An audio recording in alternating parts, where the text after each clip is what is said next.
taking him down.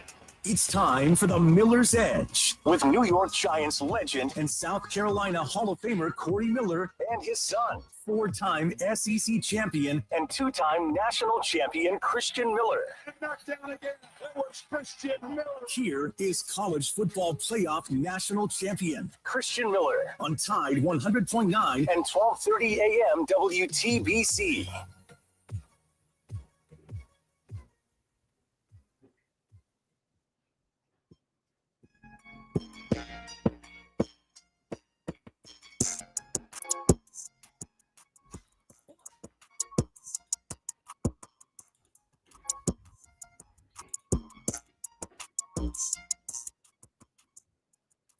And welcome into this Thursday edition of the Miller's Edge, Tide 100.9, 1230 WTBC, presented by the Good Feet Store, America's Arch Support Experts. Hope you guys are doing well and hope you guys are excited for a fun one that we have planned for you here on the show. I talked about it a good bit yesterday, and the day is here. We will be joined by arguably, Chase, one of the heaviest hitters, the hardest hitters, one of the most feared guys to walk across, really, this campus, but not just really here, college football in general, man. Reuben Foster, former Alabama linebacker, will be joining us here on the show in about 20, 25 minutes or so. So make sure you guys are ready for that. Definitely going to get his thoughts on this Alabama football team. Might go back a little bit, but definitely want to talk to him about our defense, right? What we could expect. You know, me and Reuben both played against Gus Malzahn, so obviously there's a lot of experience with that and kind of have an idea on what it's like going against a Gus Malzahn offense. So definitely want to dive into that with Reuben. And if you guys have any questions that you might want us to ask Reuben, make sure you guys drop them for us. You can do that here on YouTube. Again, we are streaming live on YouTube, so you guys can drop those questions there. Or you can always download that Tide 100.9 app and leave them in an app message where we can get those there and read those as well. But really looking forward to that conversation. I think it's going to be really informative, really exciting, and just some good stuff for you guys. So make sure you guys are ready for that. Again, in about 20 minutes or so, probably around 11:30 Central Time, give or take, we should be joined by Reuben. So be on the lookout for that. Definitely going to continue to talk about this matchup. We talked about the developments yesterday. Tim Keenan going down in practice to what appears to be an ankle injury. It's been reported that he will undergo tightrope surgery if he hasn't already undergone that at this point. And I'll give you guys a little bit more context on what that is, time frame wise, how that might look. I personally have never had a tightrope surgery. I have had a high ankle sprain. And I'm typically that's what it's for, right? A high ankle sprain is why you get tightrope surgery. So I'm just assuming I'm putting everything together. Probably dealing with the high ankle sprain. I did suffer a high ankle sprain when I was with the Carolina Panthers. So I'll give you guys kind of an idea on how that is, because I don't know if people understand, but there's a big difference between, rolling your ankle, tweaking your ankle, and just a regular fashion and a high ankle sprain. They're two totally different things, and hence why one can require, not necessarily require, but it could be recommended you do a surgery.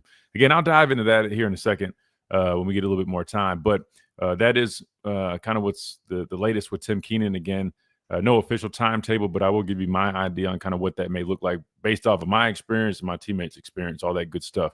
And plus what might look like without Tim Keenan this Saturday. So definitely going to continue monitoring all that, talking about all that. Plus, Hey Coach was on last night. Not sure how many of you guys caught it, but Coach DeBoer made his first appearance of the season, and he was joined by Ty Simpson. So got some clips from that we definitely want to pull and listen to. A lot of good stuff from that last night. Again, you can always attend Hey Coach at Baumhower's Wednesday evenings throughout the season. I know a lot of people like doing that. I've been over there. I was supposed to attend it. Was it last week I was supposed to do it, but I had something come up, couldn't make it. But anyway, Hey Coach, remember, always on Wednesdays for you guys that do like to attend it. In other news, we might be able to dive into some of these other games when we get some time. Again, Texas, Ohio State, a really big matchup, Clemson, LSU. A lot of good football this weekend, so hopefully if we have enough time, we'll definitely try to dive into some of those games, kind of just preview and maybe preview a couple more SEC games, look around the conference and see how everybody's kicking things off for this 2025 football season. Chase, I have to say, man, quick little, I guess not story, but Shout out to my buddy Tyler, right? I told you guys he just opened up a new bar, and yesterday it's called Two Dimes on the Strip. Yesterday they had their grand opening, and Dustin Lynch, Chase. I don't know how big you are in the country music. Are you familiar with Dustin Lynch? Chase? You there, Christian? Yeah, are you familiar with Dustin Lynch? A little bit, I am. Why? Yeah. Why do you say so? Yeah, so yesterday there was a grand opening for my buddy's bar that he just opened on the Strip. It's called Two Dimes, and he actually had Dustin Lynch come perform, and my brother was playing as well. My brother went on first, and Dustin Lynch followed. But it was cool, man. It was cool. I'm glad I was able to get out there and go and hang out for a little bit. I used to listen to Dustin Lynch all the time in high school, man. Like Cowboys and Angels.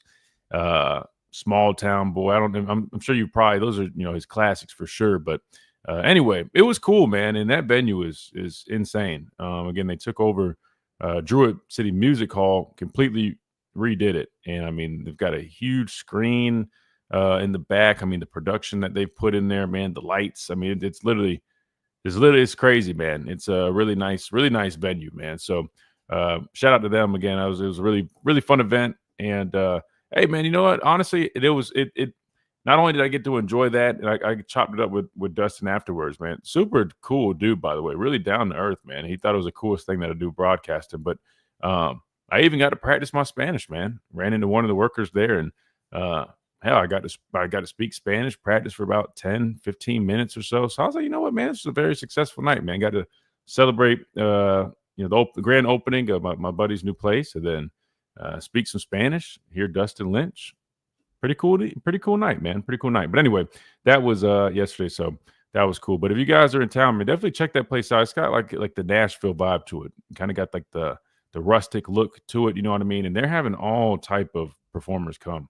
And again, this is not like a sponsored thing. I'm just telling you, it's a cool place, man. Like, they have like it's very Nashville based, and I mean they have a lineup of so many artists coming into town, and it ranges from country artists to EDM, more of that like techno side of things, electronic. What's the house music? I think. Sorry, I'm not the best with all that stuff, but anyway, really cool stuff that they've got geared up. But really cool to see Tuscaloosa develop, man. Because like going back from when I first got here and seeing now everything that they're adding in. Hell, I even think they're adding like I think it's like a water park out in Northport. Have you heard about that, Chase? I've heard a little bit about that too. Yeah, it's kind of interesting. There was supposed to be a Sports Illustrated resort that they were adding, but allegedly, I don't know what happened with that, or yeah, I don't know what the deal is. I don't know if they put pause on it or they're still doing it, but I don't know. Tuscaloosa's coming along. So that being said, we need this football team to keep winning because that's what makes this place grow even further, right? I mean, obviously, we know Coach Saban kind of was a spark for all this change over the last 2 decades.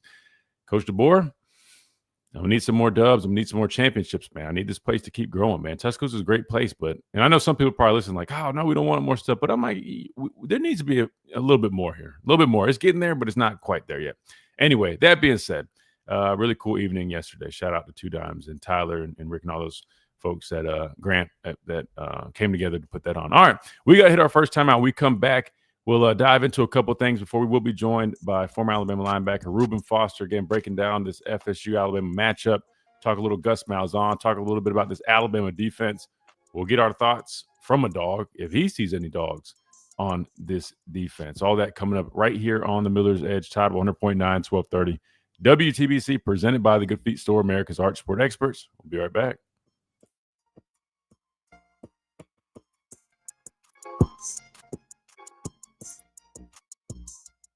Hey there. Mike, what's up? Travelpreneur, what's going on? Let's see. Let me get this pulled back up.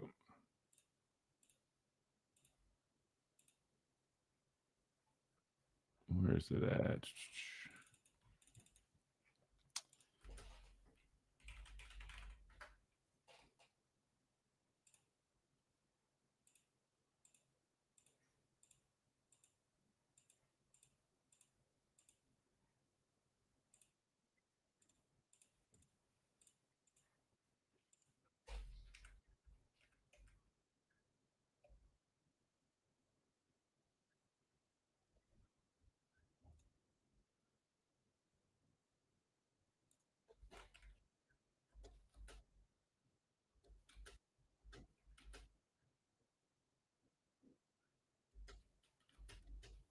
All right. Sorry, I was trying to get this this potted up. All right. What is it? Oh, there it goes. All right. All right, good deal. Sorry about that, guys. Carson, what's up? Dwight, Ryan, Mike, MC, what's up, man? Yes, sir. 2 sleeps and awake. It's crazy, man. I can't believe it's already season's already back. It's crazy. Let's see.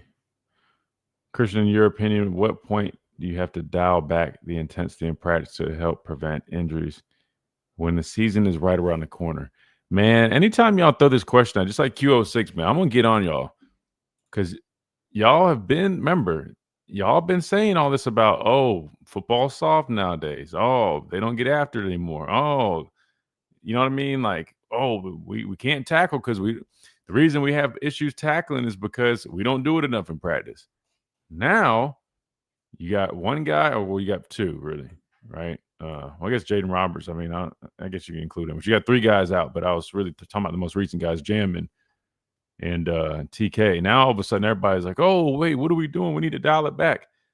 Hey, like I told Q06, man, you got to pick one. You guys can't be wishy-washy. You can't 1 minute want them to be physical in practice and doing all the tackling and all that. Even though I told you guys, there's a limit to it, right? There's an extent, and these coaches know what they're doing. JD, what's up? Charles, what's going on? But look, this is what to answer your question, MC, this is what I'll say. Coach Saban had a statistic. I've never said football is soft. I don't prescribe to that logic. I want our players to be physical, but losing 3 starters is not good. Maybe not you, but I'm saying like the rest of everybody that's called and everybody always would say that stuff about how football is soft. They don't practice it hard enough and all this. And I would just say like Coach Saban had a statistic or something, man. And basically it's like majority of injuries occur in football when players are on the ground, right? So what that means is when guys are going all the way to the ground, tackling, falling to the ground, you got guys whipping around, you got offensive linemen and defensive linemen falling all over each other. That's a big one, right? That's typically where the injuries occur. We know about the non-contact injuries that can happen, right? Which could happen if you only have helmets on. Hell, if you're out there doing 7-on-7, that's a different thing. But most of these, contact injuries, like Coach Saban was saying, they happen when you're on the ground. That being said, we never went to the ground in practice. The only time we took guys to the ground. Here, let me save this for when we come back. That way, our radio listeners can hear. That's a good talking point. Again, I'm not saying you necessarily. I'm saying in general because everybody else, maybe outside of you, when we talked about it on there, because my dad would make those comments and everybody would be jumping to his side saying like, yeah. And I'm just like, this isn't the 80s or the 90s. There's a reason they've cut back some, right? Whether it's, heat related or. It's on Tide 100.9.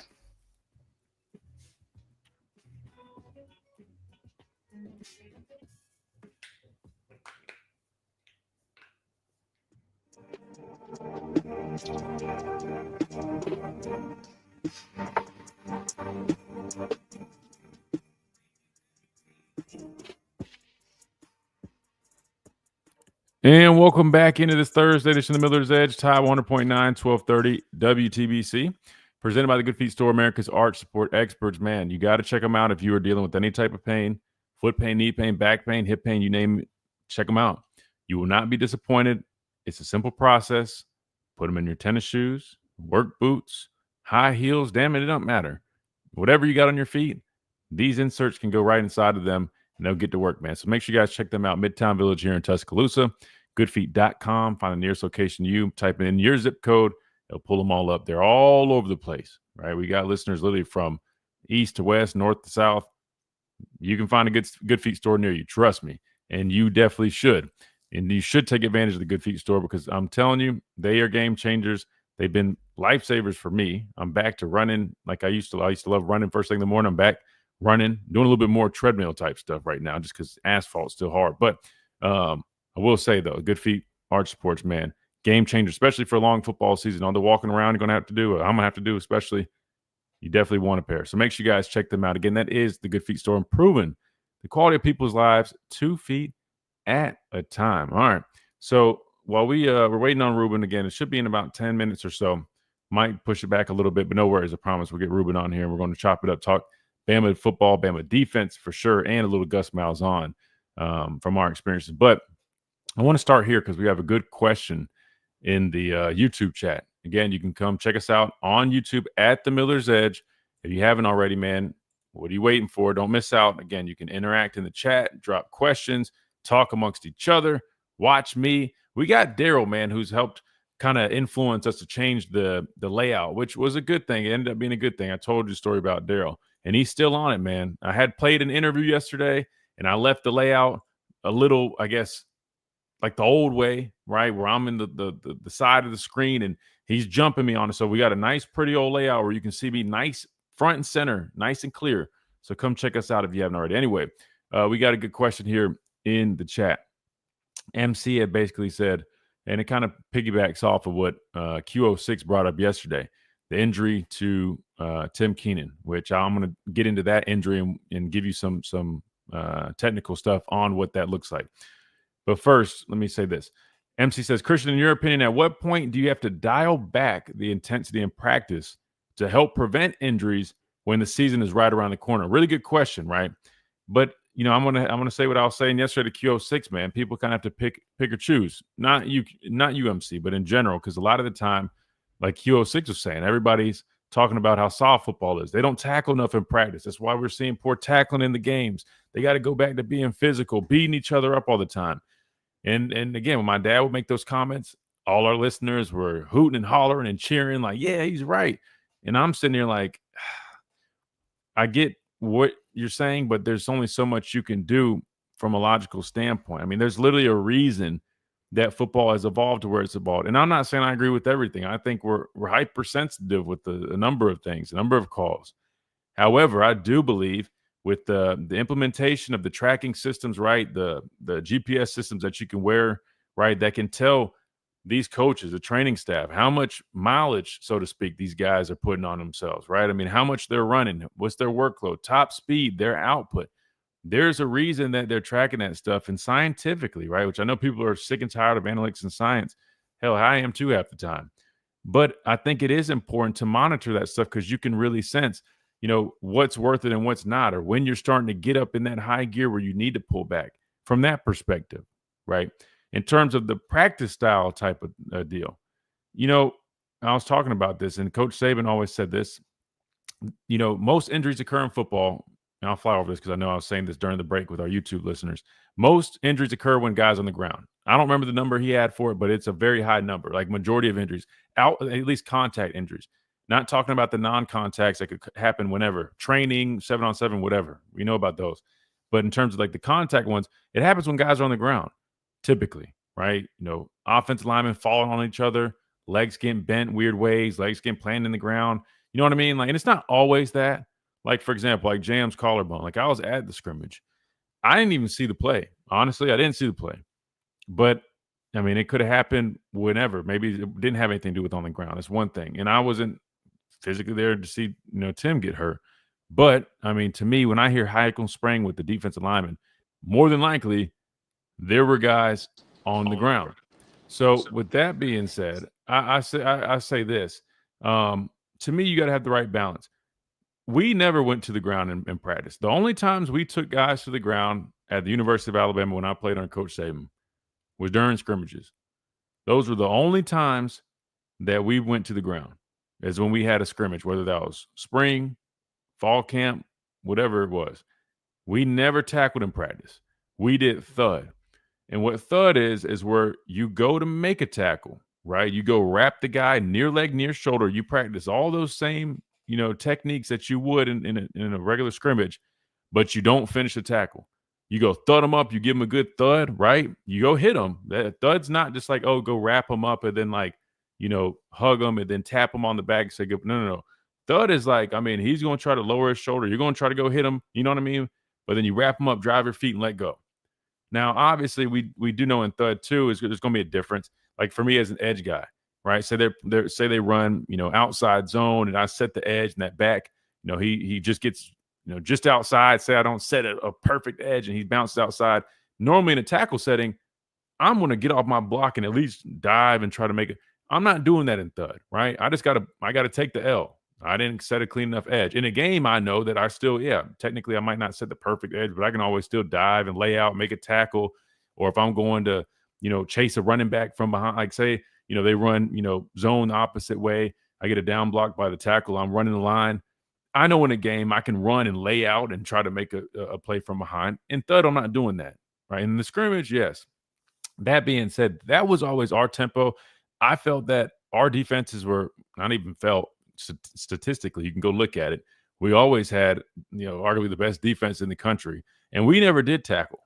And so that's why I always tell people, like, I don't think it's people are so quick to say, oh man, they got to tackle in practice. Like, that's why, I mean, like, could it probably help your technique? Sure. I do believe, yes, less tackling can and does lead to more, issues tackling in the game. However, if you were coached up right while doing like a thud tempo, personally, I don't think it would hurt too much because it didn't hurt us that much. And if anything, it actually teaches you to learn how to really go, fire your guns is what we used to call it, near leg, near shoulder. You really have to have perfect technique because if not, like I said, you don't have the luxury of just diving and laying out. It really forces you to try to get in position to make a clean routine tackle when you have that thud setting. So that would be my answer. I do know Coach DeBoer, they do go live from time to time. Not all the time. And I think it's like certain periods. But they do go live every now and then in certain periods. I can't remember if it's like goal line stuff, in which, to be fair, we did that in the NFL sometimes. Most NFL teams never go live anymore, ever. Some do. Pittsburgh, they go live. They have live periods. With Matt Rule, with Ron Rivera, we didn't have any live periods. With Matt Rule, we had some live periods, which was a little weird to me because, like I said, I never did that in college. That's definitely a college thing. But really, it's just about having good practice habits, protecting your guys too.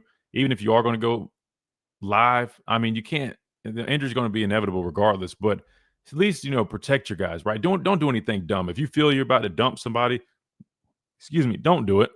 Don't throw a guy on the ground intentionally. Like, that's the dumb stuff you can do. If you're going live and you make a tackle, y'all go to the ground, cool. But if like you're in a bunch and you wrap a guy up, don't sling them. Like, stuff like that is how guys get hurt. So to answer your question, yeah, I think there's just, I don't know. It depends how you go about it. I mean, my dad just hopped on here. Welcome him in, and we'll get his thoughts because, I mean, he definitely did a bunch of live tackling drills. I mean, he used to talk about in the league, they did a whole bunch of live tackling drills. So he definitely has a thought. But did you want to chime in real quick on your thoughts? The question basically was like, what's the proper kind of balance between, going hard in practice, having that physical intensity in practice. That way you get good looks. That way you can obviously prepare, for the game, but also not, risking having your guys get hurt. Because you weren't on yesterday, but I'm sure you're aware. But Tim Keenan, starting nose tackle, is out. He's having tightrope surgery, which you're familiar with that on the high ankle sprain. Which I'll say this real quick. I haven't mentioned it. High ankle sprains totally different than a lower ankle sprain. Lower ankle sprain, you're talking about just a whole bunch of ice, right? A bunch of rehab stuff like that. There's no tightrope you're getting for that. It's going to getting the swelling down. Making sure you're trying to stay active on it. You're talking about a week, maybe two, depending on how severe it is. And you really, shoot it up, ice it up, and more than likely, you should be back pretty quick. That being said, a high ankle sprain is totally different. High ankle sprain is a totally different mechanism. And you're talking about at the minimum, probably 4 weeks at the minimum. When I had my high ankle sprain, I was out 6 weeks in the NFL. Granted, I didn't get a tightrope. That's the purpose of the tightrope. The tightrope is basically, and I could pull up a little video, but basically they're going in there, they're adding and there's different ways to do it. But normally it's like I wish I had the anatomy to show you guys, but you got like the bones. They basically put something in there to kind of bring them together. That way they heal quicker. And it's a really quick process. The surgery is not like some big invasive surgery. It's really quick and easy. But I know Anthony Jennings had a tightrope surgery. He was back in a few weeks. Tua Tagovailoa had a tightrope surgery. I think Jonah Williams, a number of guys. I mean, literally a whole bunch of people. So it's not a big deal. But in terms of a time frame, I would tell you guys, from my experience with my teammates, well, my experience without a tightrope, it was 6 weeks. With a tightrope, I mean, at the earliest, I think maybe 3 weeks. I think Anthony might have been practicing around 3 weeks, but you could tell he had this big cast thing on his cleat. I mean, he just wasn't fully there. The good news is that defensive tackle, he could probably get back a little bit quicker because it's really going to be about managing that pain in that 3-week window. But taking on double teams is going to be hard when you don't have that strong of a base, obviously. But versus like Ryan Williams trying to run around with the ankle like that, I'm not going to lie. A high ankle sprain is it hurts, man. It feels like you got pain shooting up your leg. Again, it feels totally different than like a regular ankle tweak. But did you have any thoughts on the balance in between tackling and whatnot? Not really. I mean, it's I don't understand y'all's era. Let me just put it to you that way, because football has always been football, and tackling is a part of football. And yes, can you control it? Does it have to be 100% live? No. When I played, we have the live periods, short yardage, and even goal line. Those were the hardest one because, you're talking about leverage and who can be the lowest. I'm talking about a lot of bodies on top of each other on the ground. So there was more chance of injury based on short yardage and goal line live plays. But, 907, 707, we didn't do live. Move the field. We didn't do live during those periods. More so just the short yardage and goal line stuff. So I don't know. I think, listen, now they got tackling dummies. The last I watched football, dummies weren't out there running the football. Dummies wasn't making juke moves and spin moves and all this stuff. So I don't like it that they've taken away the physicality of the game. And I think that shows on Saturday and or on Sundays when you see so many missed tackles. Guys just look foolish sometimes trying to make tackles, defenders. The way you get better at tackling, to be a great tackling football team, you have to tackle. I mean, period. You have to tackle. So, I don't know. I think they get fundamentals goes out the window. I think things like that happens just because they're so cautious now when it comes to tackling. So I don't have a ton. I just know that you can still be physical and you still can't control practices without taking to the ground. I mean, you can. I heard you use the word thud up, butt up. You can do that all day long. So I don't know. You just don't want guys falling on the ground and falling on each other. So you try to protect that. But the dummy situation, tackling dummies don't help you tackle. It's just ridiculous. They might as well not even do it. I mean, I see all these drills and they throwing dummies out there and they hitting them and falling on a pad. I mean, that's like some fifth graders will use. It's like you got grown men out there hitting dummies and falling on the ground. Get your tail up and go try to play some real football. That's just where I'm at. Okay. All right. Well, and by the way, if you're wondering what the hell is on the screen right here on the stream, so this is like one of the forms of doing a tightrope surge. Like I said, it's about bringing those bones together, right? Because it's an injury to like the upper, as you can see, it's almost like quote unquote above the ankle. You know what I mean? And basically what that does is, you see how it's pulling the bone back there securely. That's what a tightrope surgery is, right? So it's speeding up the process instead of waiting naturally as that process would occur. You're just going in there, applying the tightrope, keeping it together, because that's why it hurts so bad shooting up your leg. What I was talking about is because there's injuries to those ligaments right there, and it causes some separation, as you guys can see. Want to preface by saying, and not preface, I guess I already said it, I am not a doctor. We are proudly partners with Andrew Sports Medicine. If we have time, I'd love to get them on there. I don't know how much they'd be able to talk about it because obviously they work, with the football team. Why are you talking about tightrope surgery so much? Because Tim Keenan, did you not hear what I was saying? I heard you said about it. No, it was a tightrope. Yeah, so he's undergoing tightrope surgery, and I just was explaining it. I mean, this is normal. This is a very normal thing now. I mean, Alabama actually one of the first schools to start this. the high ankle sprains because they're one of the hardest ankle sprains to get over and get back on the football field. But I think Alabama's one of the first teams, Dr. Kane, performing this type of surgery that, basically cut time about 60% faster getting on the football field, because high ankle sprains you get those, man, it just lingers. I mean, just hard to get back on the field. They could take, 6-8 weeks, just depends on, the pain management, that type of thing. But with the tightrope, we're talking 2 or 3 weeks. I think Tua Tagovailoa had it. I remember he had a horrible ankle sprain. I think he was back in 2 weeks and he played. Of course, that's quarterback now. You're not talking about playing a position where you're doing a ton of cutting.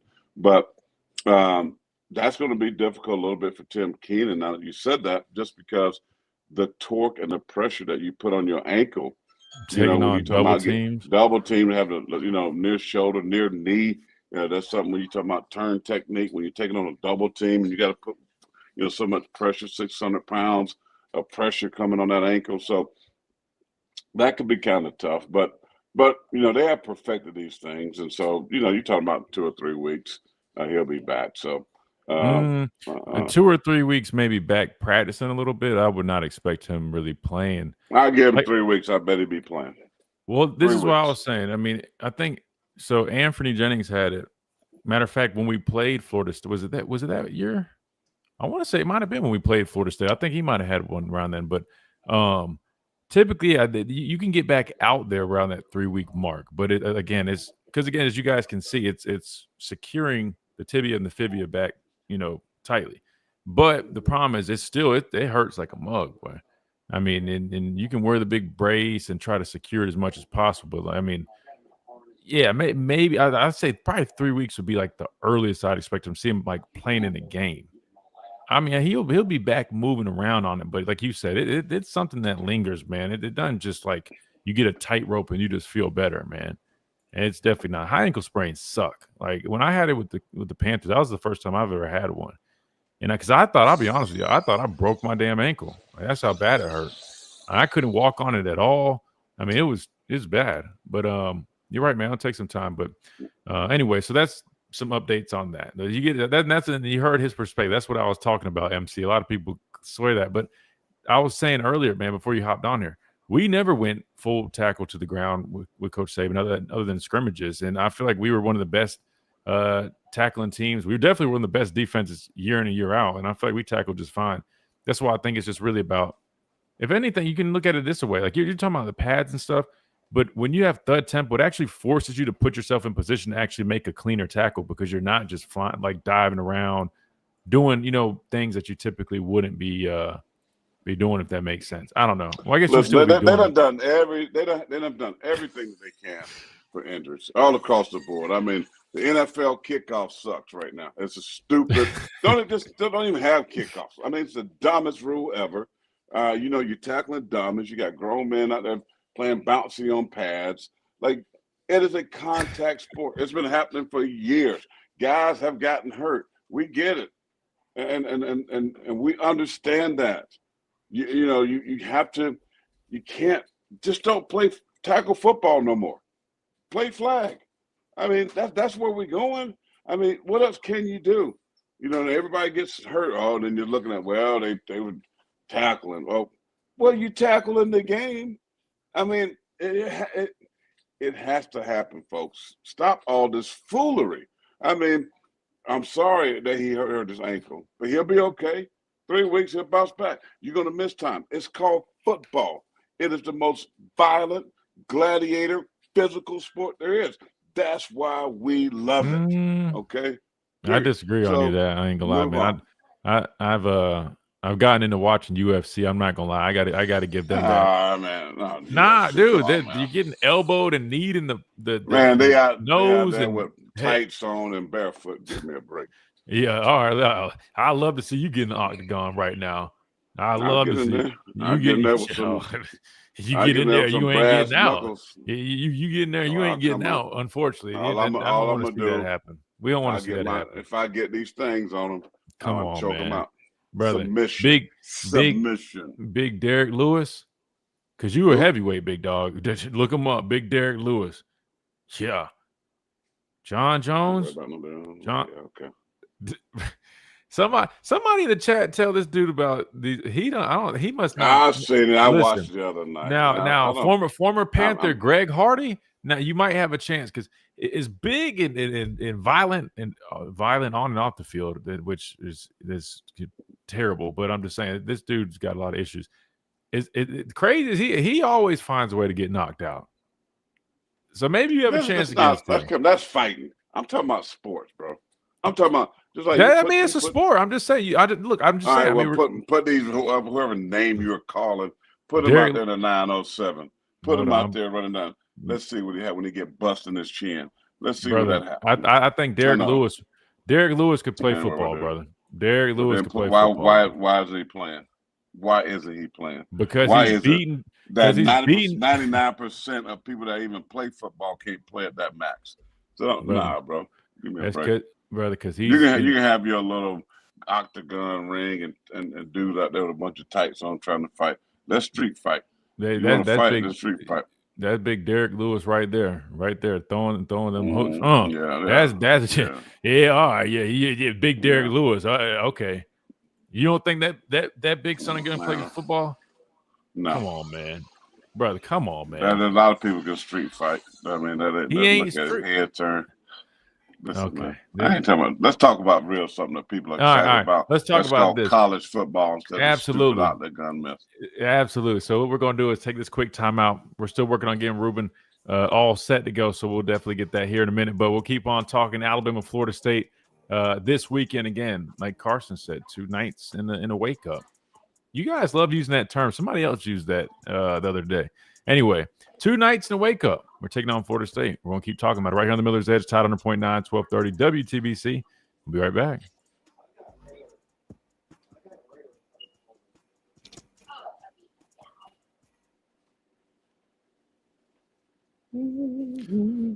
All right, now we're on break. I'm all seriousness though, brother. Do not get an octagon. Do not get in that damn octagon. You gotta worry about me getting in the octagon. Derek, listen. Derek, getting ahead of me. What do you mean I'm getting ahead of myself? What does that mean? It means you got a little too much dip on your chip, brother. Derek Lewis, bro. Oh, man, don't worry about that. I don't watch that foolishness because it's boring. Chat. It's not boring, bro. It's not boring. Give me Ali, Frazier, them boys, real boxing. I mean, listen, Mike I like Tyson. boxing. Listen, I'm with you. I love boxing too, but to me, I'm not gonna lie to you, man. You have Franson and golf. That's what I'm saying. Chat, like, see, the chat knows, man. The chat don't know nothing. Alex Pierre, I think he's like light heavyweight. I think he went up to heavyweight and then came back down. I don't know, but anyway, big Brazilian dude, stone face, literally from like a tribe in Brazil. I mean, these dudes, brother, they don't have nothing to lose, man. I mean, these dudes.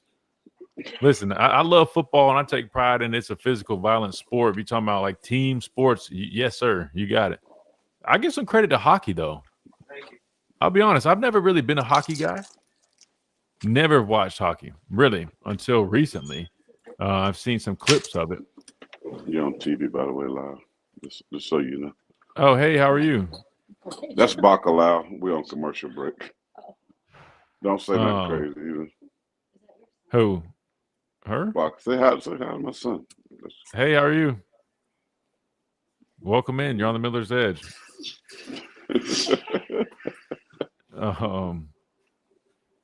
That's funny. Maybe the ice cream truck or taco truck should have been at practice. Y'all are funny, man. Stuff happens, man. Stuff happens. But like I said, I would say at the earliest, I mean, Jeff Allen, man, they'll work you back quick, brother. So he definitely be back on that practice field. And I mean, the way they do it, man, like I told you the other day, I tore my biceps, had surgery on it. I feel like literally I had like 1 day of rest. They're like, all right, be in the training room at like 8 a.m. I'm like, for what? Like to look at the incision? They're like, no, we're going to start rehab. I'm like, rehab? Well, they just cut my damn arm open and like pulled my bicep down and retied it. I'm like, what the hell am I rehabbing? But sure enough, man, you talk about attacking the rehab process, man. Jeff Allen's going to have your ass to work, boy. Quick. I mean, you might as well go ahead and get ready to do rehab coming out of the hospital. As soon as you check out of the hospital, your ass is going to Mal Mortis. Your ass is going straight to Mount Moore to do rehab. Oh, man. Injuries suck, man. Oh, they do. Dang, I hate that for those guys, especially two older leaders like that. That sucks, man. It's all good, though. The Miller's Edge. Just turn the volume down so it's not echoing. I know that. I don't even know if it'll work. Trying to hook them up.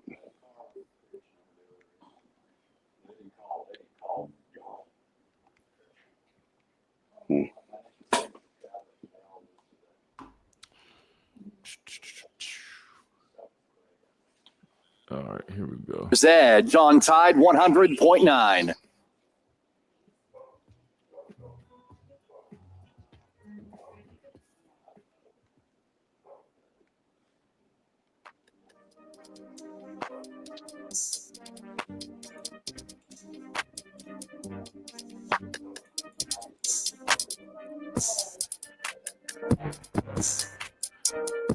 And welcome back into this Thursday edition of Miller's Edge, Tide 100.9, 1230.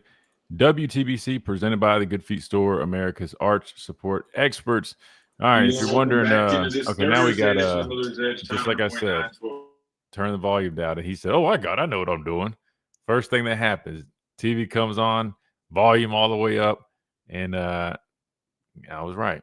Anyway, so sorry, now we got practice clips on the screen. I know some of you guys are probably, why the hell is Derek Lewis in UFC was on the screen? Supposedly the pastor Payne claims that he could step foot. I don't even know who Derek Lewis is. Okay, so that's the main thing. So that's all that matters. Well, if you go to step in the octagon, you might want to familiarize yourself. I'm not stepping in the octagon. Man, I gotta interject with this one. I can't. Please, Chase, I gotta let you know it is different in the UFC. I've been to an event in New Orleans. I felt the same way before I went. Honest to God, they are wrecking machines. If they really wanted to commit to football, they would. I wouldn't say they wouldn't be the same as you because you're a dominant force on the football field and you know what it is and how I feel about it. But they could go toe to toe with some of the players you see in the NFL today. Now, technique and stuff, you have them in that regard. But how malicious they get, especially like John Jones, Daniel Cormier, people like that, I'm telling you, you do not want to get in the ring with them. They respect you, but it's different when in that octagon. Chase. Sorry. Chase. Yes, Pastor Payne. Have you ever seen live 907 live short yardage and goal? Bro. Live goal. Listen, have you ever seen I have. Derrick Henry coming downhill and put you at that Mike linebacker? Do you understand? These little dudes that's got no shoes on and tights rubbing up against man on man, rubbing up private parts against. On the ground, as my mom used to say, wallowing around on the ground. Come on, man. Don't even compare it. The fact that I'm feeling so disrespected right now, the fact that y'all are comparing these two dudes talking about an octagon, this whole build-up of UFC fighting to the National Football League, the hardest, maybe one of the basketball's hard too, to talk about making it to the top. Church, do you understand that 99%, 98% of college athletes can't even play? Do you understand how extremely difficult it is, guys? Do you understand this? Like, bro, I understand everything you just. Yeah, I understand. There were some tough guys that could fight. They had street in them. They from the hood. They can throw these things, right? They can throw. Slice. If you took them at them, you know what? I knew many guys like that and could not play a lick of football. They were soft as Charmin tissue. They were soft as dude wipes. You get me? I mean, so listen, that's one thing. I mean, you are right. I agree. There has been some big dudes that like tried to come walk on the team, and they had all the muscles that they got on the football field, and it was literally like the biggest disappointment. I agree with you, but I also have, like you just gave the example to Chase, lined up against Derrick Henry and had to bring him down. I did that. Literally, I lived that when we had scrimmages. Now, I've also lived those 9-on-7 drills, like all my whole time here at Alabama. So I'm with you, bro. But I also know it's one thing to be wearing a helmet and shoulder pads. I know you got to be strong, big, bad, physical. I played with the best of them, the biggest, the baddest of them, played against them in the SEC. played a few years in the NFL. But here's the thing, man. It's a whole different ball game where you're talking about somebody trying to kill you with their bare hands in an octagon with a whole bunch of – you talk about closest to Gladiator. Granted, I mean, these dudes, when they see you get knocked out, they smell blood and they start grounding and pounding on your head like that, like Rampage Jackson's son just did to that poor veteran that was in that indie wrestling league. I'm but just this saying, is organized football. You know, when I smash somebody, if I smash Emmitt Smith, I mean, it ain't like I'm going to go down and start choking him. I mean, we don't do that. I mean, but I got to be they do. Yeah, but that's different. I'm just saying. Like you're talking about a street fight. Let's go. I mean, you know what? How about this? Because we need to go to the phone lines real quick. But how about we're going to get Eric Anders on the circuit? Hey, look, he played football, and now he's converted to a UFC fighter. He's a perfect person to ask. As a matter of fact, I might shoot Tyler a message. Yeah, I'm gonna shoot Tyler a text and see if he'll tell him just call in real quick, like hour number 2 maybe, because look, he started as linebacker here, played, and then was a great football player. Then now he literally is still fighting the UFC. He'll be able to explain the difference right there. Let's go to the phone lines real quick. 205-342-9904. We got Robbie Glenn up first. Robbie, welcome in. Hey, guys, I forgot what I was going to talk about after listening to y'all this whole time. That was awesome. Like, y'all just keep talking. No, man. Thanksgiving or something? I just want to see what y'all's table's like.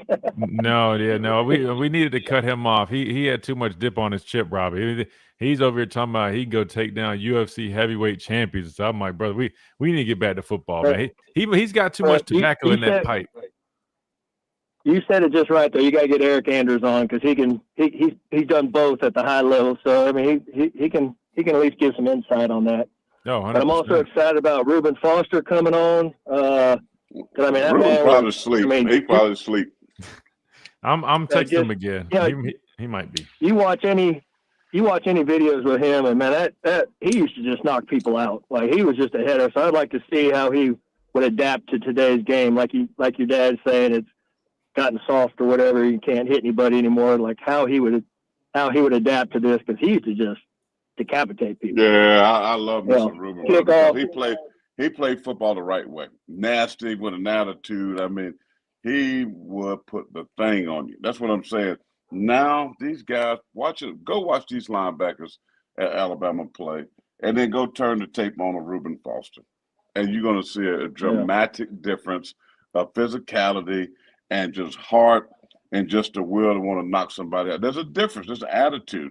And that's what I'm saying. The game has caused this. How they practice has caused this. It's soft. The NFL, college football is soft. I mean, both of them are extremely soft now.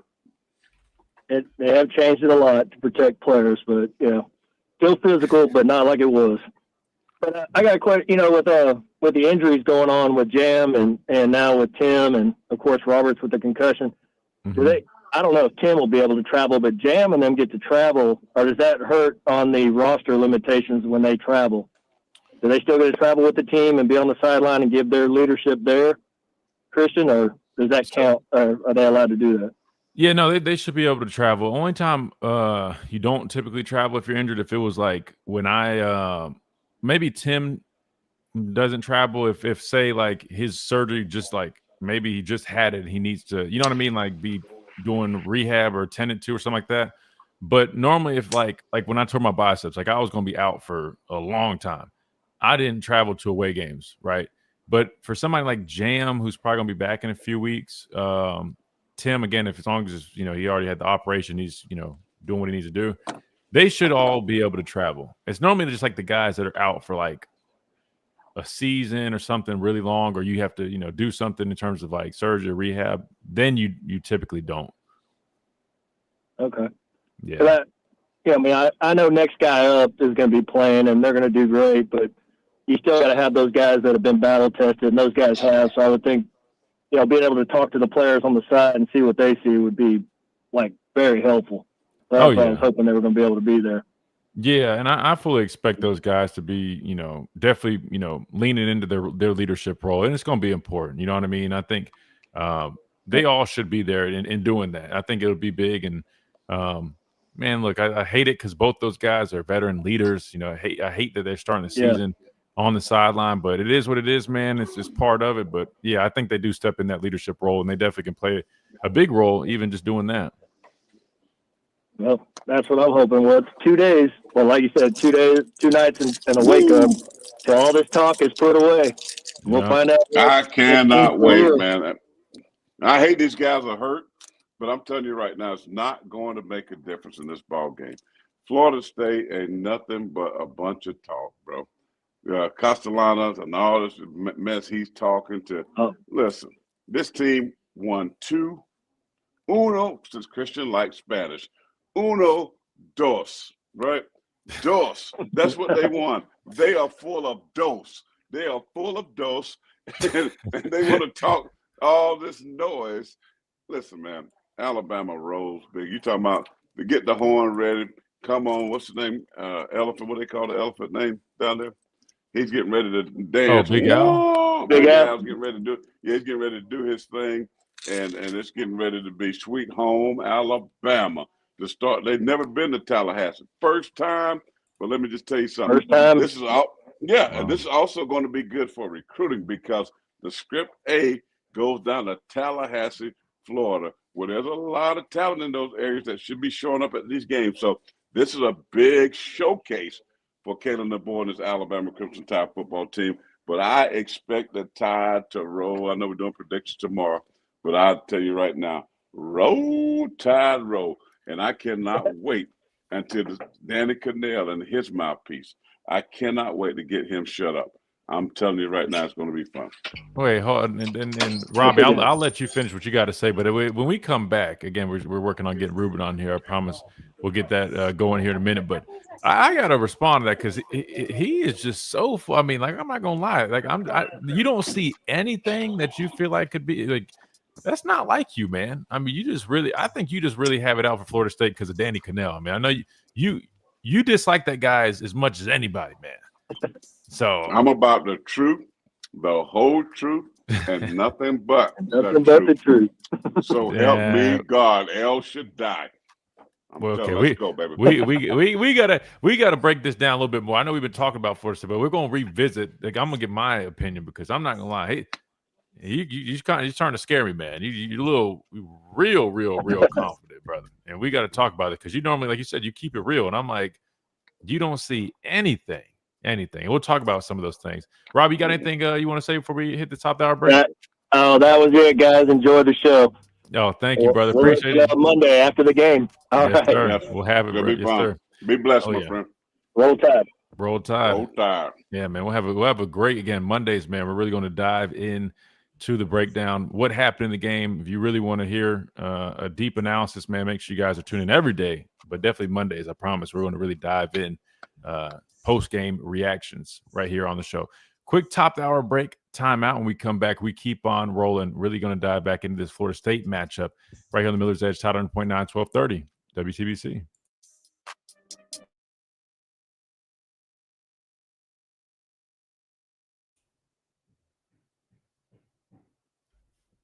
Hey, listen, I hope he's right. I'm just surprised you're talking like that, bro. I feel like you're kind of overlooking some stuff, man. You can't look at him just like that 2-win team from last year. I mean, hell, I think 70% of their guys are new. Whole new team, whole new coordinators. I feel like you kind of taking I wouldn't take that approach, man. I definitely think we take care of business, but I don't see it just being like just stomping them out. I hope it's that, but brother, I don't. Oh, go ahead. I think there you go. Two touchdowns. I had to move. 2 touchdowns. You're saying we win by 2 touchdowns? I'm not saying that can't happen. No, I definitely think that can too. But I'm saying the way you're talking is if we're just going to blow them out by like 30, 40 points. Like, I'm just saying, you're not taking into consideration Gus Malzahn, new quarterback that fits what he wants to do. Listen to me now. Listen to me now. We struggled with not only dual threat type quarterbacks, but option based offensive attacks. Like, that's what I'm saying. Like, you're not considering any of that. First game on the road, you got some new pieces, new quarterback. I'm just saying, I think it's responsible to at least kind of go into it prepared and respecting those factors. I'm just surprised you're not really worried about that. You talked about at length. I mean, some of those issues last year. Well, listen, there's a couple of Bible scriptures I'll leave with you. In Ecclesiastes, it talks about a new season. Que lo que compacts. Okay, that what you said. So my friend's in here from the Dominican maybe Republic. not what you said. But my point is, it's a new season. There's a time and a season for everything. All right. So I understand the past. I understand how they struggled. I understand what they could not stop. Option style quarterback, spread option. I get all that. Don't you think that Cam Womack and these defensive guys and defensive minds have worked on that? Don't you think they have done self-evaluation? Absolutely. Right? So you have to also look at last year and say this team went 2-10. This team has been the most active, or one of the most active teams in the transfer portal. Even when 2 years ago, in 23, they were 13-0 and whatever it was and got snubbed because the quarterback got hurt. Right? They had it going on back that year. You got to give them that. But Norvell listen, you come back from that, you get blasted by Georgia in the bowl game, and I know they had a quarterback and guys left and all that stuff, and it ruined them. They went into last year, and it was just horrible. So what makes – because they got a quarterback from Boston College who's average to above average at best, a guy that really ain't going to beat you with his arm. They got guys that Alabama is familiar with, and Rodell and those guys at the running back position. Listen, it's Florida State. They haven't been a great team. So I think all of a sudden this 2-10 team, although they went and pick some guys and pluck some guys from different teams, now going to come back and going to roll over Alabama. No, I do not buy that. And I know I will say this, it'll be close the first half because it's the first game. You expect mistakes. You expect some jitter, some butterflies and, fumbles and things like these things happen in game number one. So I expect that. But I expect them to make some adjustments. I expect them to calm down. I expect them to pound the football in the run game. You just physically dominate offensive line. I think they're going to be better. And I do have – and I said this last year. When I was down on Alabama, a lot of it was because of Ryan Grubb, because he went to Seattle. And I knew that Danny Sheridan, whatever the guy's name was, Nick, this make-believe – Nick Sheridan. This make-believe offensive coordinator wasn't the answer. That was obvious. They had two studs at running back and wouldn't run the ball. They didn't use Jalen Milroe even the one. So it's the right way. So the fact that Ryan Grubb came back gave me a whole nother level of confidence for this offense, and the fact that how I had a lot of respect for Jalen Milroe, but I do believe with Ty Simpson opens up the offense a little more, and the dependency on the quarterback to win games is not going to be nowhere near as high. So therefore, I think that makes them a more balanced, well-rounded offense, and I think the defense is going to be good enough to win. And I'm giving you my breakdown on Thursday right now just because this is what it's going to be. Now, if they go down there and let Florida State hang around, turn the ball over, keep the crowd in it, then things are going to be tough. But I still think they find a way to win. But if both teams play 8 games, Bama should win 10-plus points. Easy. That's just my opinion. Well, I hope you're okay kind of redoing that in a second because we were on a break. I mean, I'd love to have the radio listeners hear that, but I'll give my thoughts. No, you're good. Run it back. You tape it. Chase, tape that. No, man, you're good. I think you just put a little summary on it, but let me. I gotta respond anyway. Here we go. From the Fox Sports Studios in Los Angeles. Never mind. So we're coming back right there. Here's Monty Bolaños. In baseball. Let's see. Welcome in, everybody. Got a lot of people in here, man. Appreciate you guys checking us out again. If you haven't, man, drop us a like. That always helps us out. Subscribe if you guys enjoy the content. Appreciate you guys hanging out with us, man. We're about to kick off hour number 2. We're waiting on Ruben to get back with us. He was said to come on here not long ago, but I hadn't heard back from him about getting this link sent. So hopefully everything's good on his end. But worst case, man, if we have to push it to tomorrow, we'll get him on here. Don't worry about it. We'll definitely get him on here. He was all for it. So he should be on here unless something came up. 2011. But I do know he just had a child not long ago, so he might be kind of tied up with. His wife had a child or a girlfriend or whatever. Well, I'm saying, he's got a newborn. I didn't mean him actually, dude. Time for the Miller's Edge with New York Giants legend and South Carolina Come on, Hall of Famer Corey Miller and his son, four-time SEC All right, yeah, champion Derek Lewis. and two-time Derek Lewis, national get over champion there. Christian Better Miller. reflection. Did not get it again. That was Christian Miller. Here is college football playoff national champion Christian Miller on Tide 100.9 and 12:30 a.m. WTBC.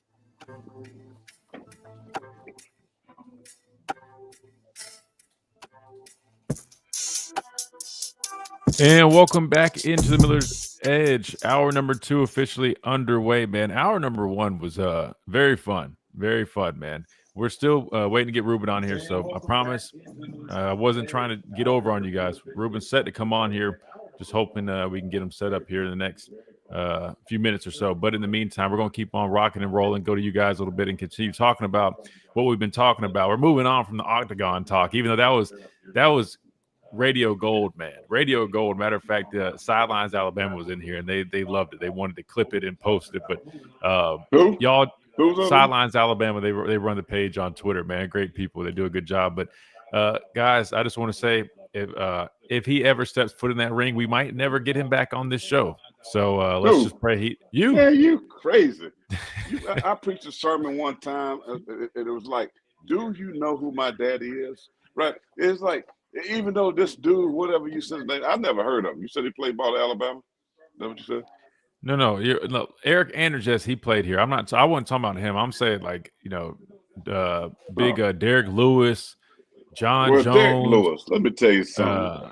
My daddy would give me the strength that they thought the same thing about little ruddy red-headed David when he was facing Goliath. Boy, he's like, I don't even need no pads. I don't even need no helmet. Just give me 2 smooth stones. Let me just tell you something. This is what I'm going to do to him. Because these things right here, it ain't going to take but one. It's like George Foreman back in the day. It ain't going to take but one in the chin. And I know how to get right behind that ear. And when I hit him in that ear, it's night Irene. That's what I'm trying to tell you something right now. Yeah, maybe if you guys were literally sitting, if it was a seated boxing match, brother, but you in need of some new knees, brother. You got to move around. You got to stick and move. Well, I had to get Dr. Kane to help me out first. Yeah. Now I need a year. I need a year to get right. You need the Burton Burns treatment. You need to get those things replaced quick, fast, in a hurry, brother, because in the octagon, you ain't standing still. Okay. All right. So back to what we were saying. We left off hour number 1 talking about Florida State. You guys heard my dad. You guys know he's honest to the point. Some of you guys might be confused because it sounds like we almost shifted right this year. 2025 feels like we're You're the one that's worried. No. It's not worried. No, I'm doing my due diligence. See, respectfully, I don't think you've kind of really I've gone and watched tape on both these coordinators, right? I've looked up the guys that they brought in. We've seen Gus Malzahn. We've seen him in Auburn. We see him at Central Florida. We know about Gus. Does Gus Malzahn scare anybody? Does Gus Malzahn scare you?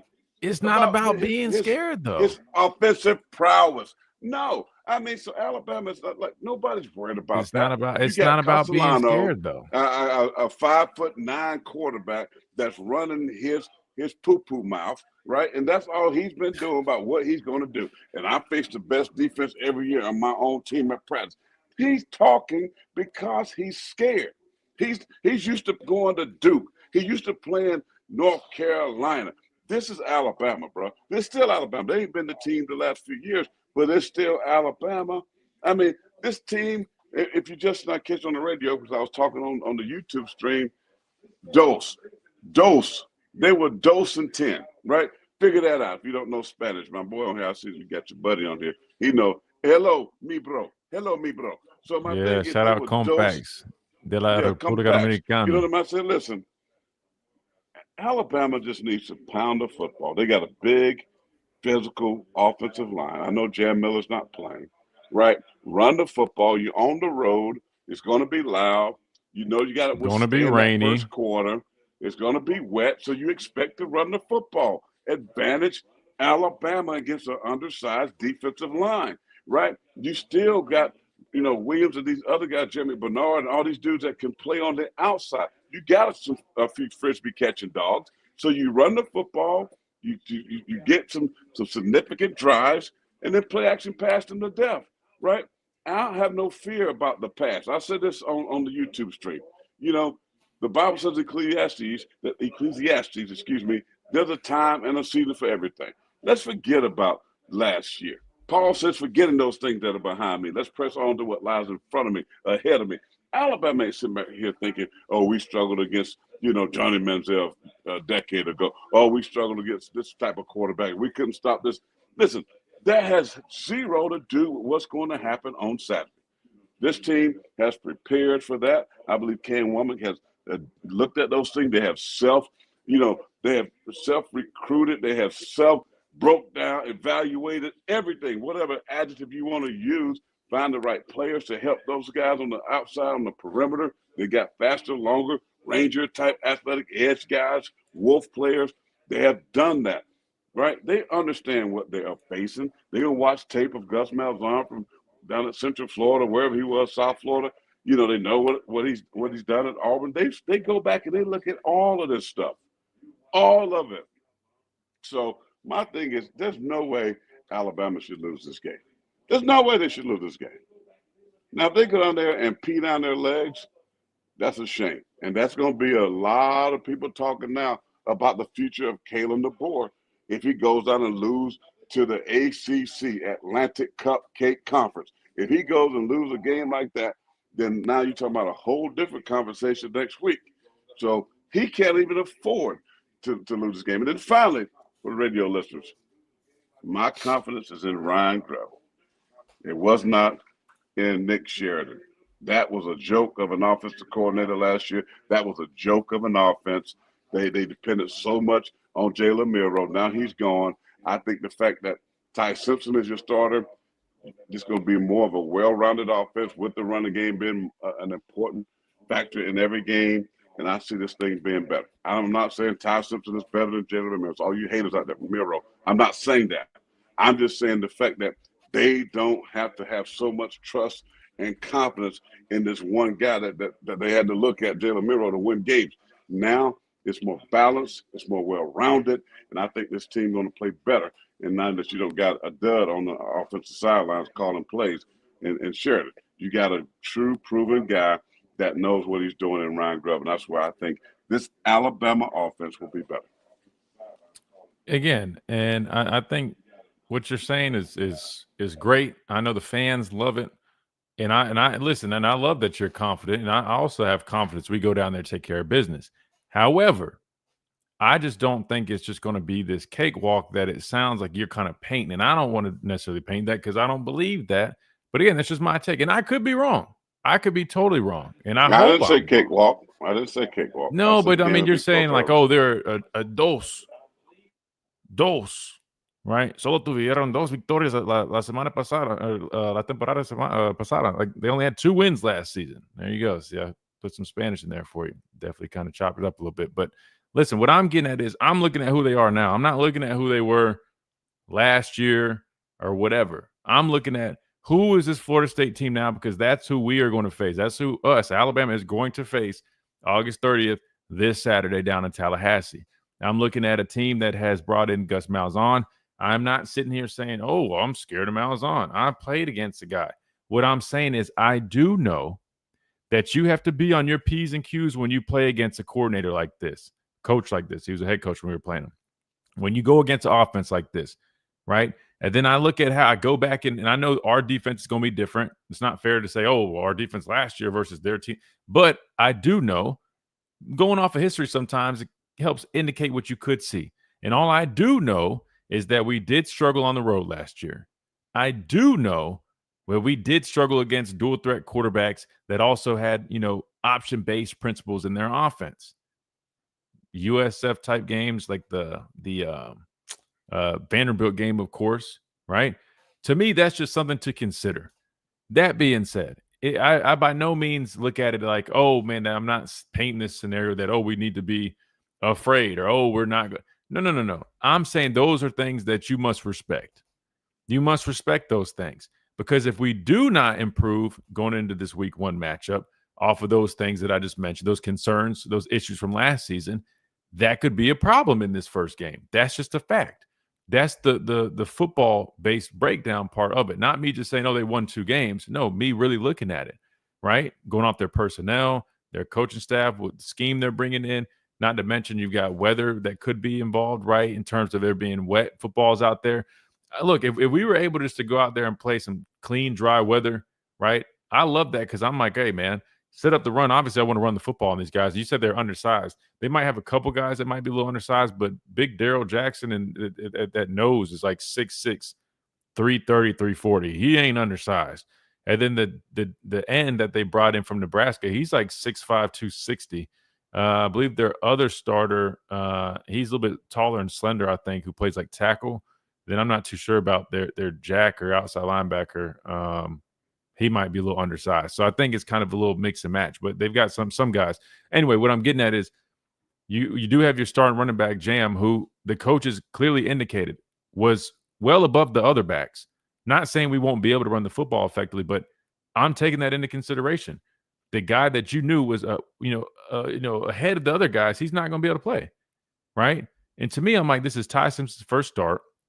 He's getting questions and stuff from people about, how to manage it, how to, to keep his composure. Obviously, naturally, there's going to be some nerves there. There's going to be some, you know what I mean? Like, it's probably not going to be the most clean game. So I'm looking at all those factors, and personally, I just don't view it. Now, if it was like, I don't know, say neutral site, good weather, something, you know what I mean? And they didn't go change coordinators and bring all these guys in, I probably would say, yeah, you could probably lean a little bit more into, okay, a two-win team last year. But to me, dude, this is a whole different football team with a lot of unknowns. We don't really know. The coaches, hell, they don't even hardly know. They've had to go and break down, like you said, UCF tape, Nebraska defensive tape, which I've been doing. I've been watching. Matter of fact, I got stuff playing on the big TV right behind me right now. I've been watching this whole week, right? And so I just look at those factors. I do believe that we can definitely win this game by 2 touchdowns. All those things I just said could end up not even being something. Like you said, they could have completely honed in on this offseason. We're not going to, number one, I mean, like, I don't know how much you really work on that, playing on the road other than just going out and doing it. But in terms of like stopping quarterbacks with dual threat abilities and option types attacks, I'm sure they did have an emphasis on that, which they needed to. But I'm just saying, we haven't had a chance to really see it in action yet. I've been at practices and scrimmages, but our offense does not run or implement those things anymore, really, because Jalen Milroe's gone. So I won't really have an answer on if we have improved defensively going against those types of attacks until I get to really see it this first week, right? So that's just what it is. That being I'm not said, saying Alabama's going to walk up in the arena and just steamroll Florida State. I'm saying they're going to win the game, and it should not be difficult. Yes, that's why I said survive the first quarter. That's when you go on the road, first game of the year. It's loud, all the energy is there. Players going to play a lot at a lot higher level than normal. But all you have to do is withstand that, because eventually they come back. They come back to who they really are, right? I had a buddy that played golf in the tournament the other day. He don't really play golf, but he came out there. He was just excited to play in the tournament. And, man, he hit some really good shots that kind of baffled me. But I knew one thing. About 2 holes later, the real Jamie was going to show up. It was just a matter of time where the real Jamie that can't play golf showed up. Same kind of idea right here. Florida State will play hard. It's Alabama. They want to try to make a statement. It's on TV. If you beat Alabama, you get street cred regardless. If you beat the script A, it still means something. So I'm just saying they'll play hard like that. But I just believe, after we've had Caleb DeBoer on here, and talking to you and other folk down there, that they learned something. I asked Caleb DeBoer this question: what did you learn after year number 1? And the fact that they don't have all these Mickey Mouse the Ringling Brothers and Barnum Bailey circus crap going around practice. You're not bringing alcoholics to practice until break my team down. You're not allowing everybody, their mama and grandma and everybody that say I'm a podcaster and we got these followers into your building. The fact that you start securing the borders, no pun intended right there, and say, you know what, guys, you got to show your tail up on practice on time. There's no more tardiness and no more lateness. Mentally, that told me something, that they're going to be more focused. And he knows this. He can't allow that to happen in year 2 at Alabama, because year 3, as I've been saying, if it's anything like last year, year 3 is going to be a circle year that says, will he be the coach here for longevity or not? Right? And he knows this. So, and then my last point, if you go back, if you want to go play history, you're talking about what Alabama didn't do and how they struggled on the road and didn't stop this or that. Well, year 2 in history says Kalen DeBoer, the second year, his teams go, that trajectory is upward. Like, he does very well in year number 2. So we're going to play the historical game with numbers and stats and records. Year 2 says Kalen DeBoer is going to have a pretty good year. I'm just saying, I'm hitching my trailer to that. And I think just because I'm big on attitude, I'm big on making the locker room, practice field your sanctuary, not allowing all this outside influence, because this is the space now of college football, podcasts, and all this crazy circus stuff happening. No. Shut that crap down. Focus on what you got and train up your players, get them developed and ready to go. I just think that's what they're doing. And I would be shocked if we saw anything any different. Fair. And everything you've said, I've been saying. I agree with you. I mean, everybody knows I've been talking about the attitude. Hell, just listen to Kalen DeBoer when he does his press conferences. You can sense there's a lot more seriousness, right? He's running a tighter ship. I told you guys from the first day of camp, even back in the spring, things felt different, right? So everything you're describing, and I've talked about it, to me, a matter of fact, just the other day, talking about the difference it makes, right? When you have teams that are, led, player led, right? There's accountability amongst each other, right? Everybody buying in. Trust me, I agree 100%, but I'm not talking about the season. I agree that I think year 2 under Kalen DeBoer is going to be great. I picked Alabama to be in the SEC championship game. We're all in agreement there. I'm just talking about this week 1 matchup. With it being week 1, those are just some things that when I've watched the tape, I feel like there are things to consider. I think if Alabama goes out there, number 1, this is what I think they need to do, starting with the defense. You got to stop the first and second down. You got to make sure you stop them, right? We know Gus Malzahn is going to look to run the football. He's just looking to get to it in a number of different ways, right? You're going to see a lot of, pre-snap motion, a lot of jet motion, right? Some jet sweeps. We'll see him operate zone read, RPO type action. We already know what you're going to get. How disciplined can this team be, right? How prepared are they going to be? Is there going to be good communication there? Because we know the other thing they do when they do have success running the play, they'll get right back on the ball and run it again, right? There's going to be some tempo elements to this team. How well does Alabama do on first and second down? Why is that important? Well, we know last year, number 1, this defense struggled getting off the football field on third down.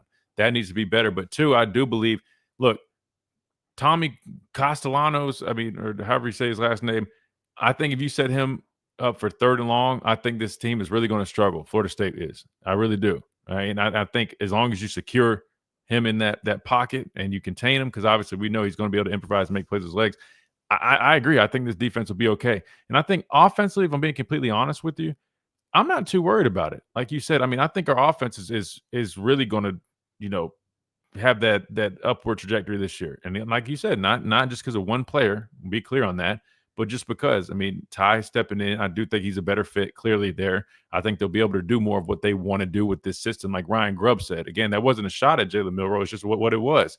If you have Lamar Jackson, you have to tailor stuff to Lamar Jackson. You wouldn't have him drop back 40 times and never run any zone read stuff. That'd be stupid.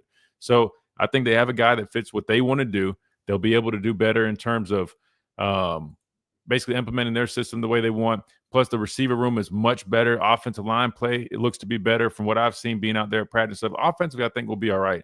I do know it is going to be an interesting matchup, knowing their defensive coordinator, their system is a multiple defense, 3-3-5. They get into a lot of 4-2-5 looks. They mix it up. They'll plug backers.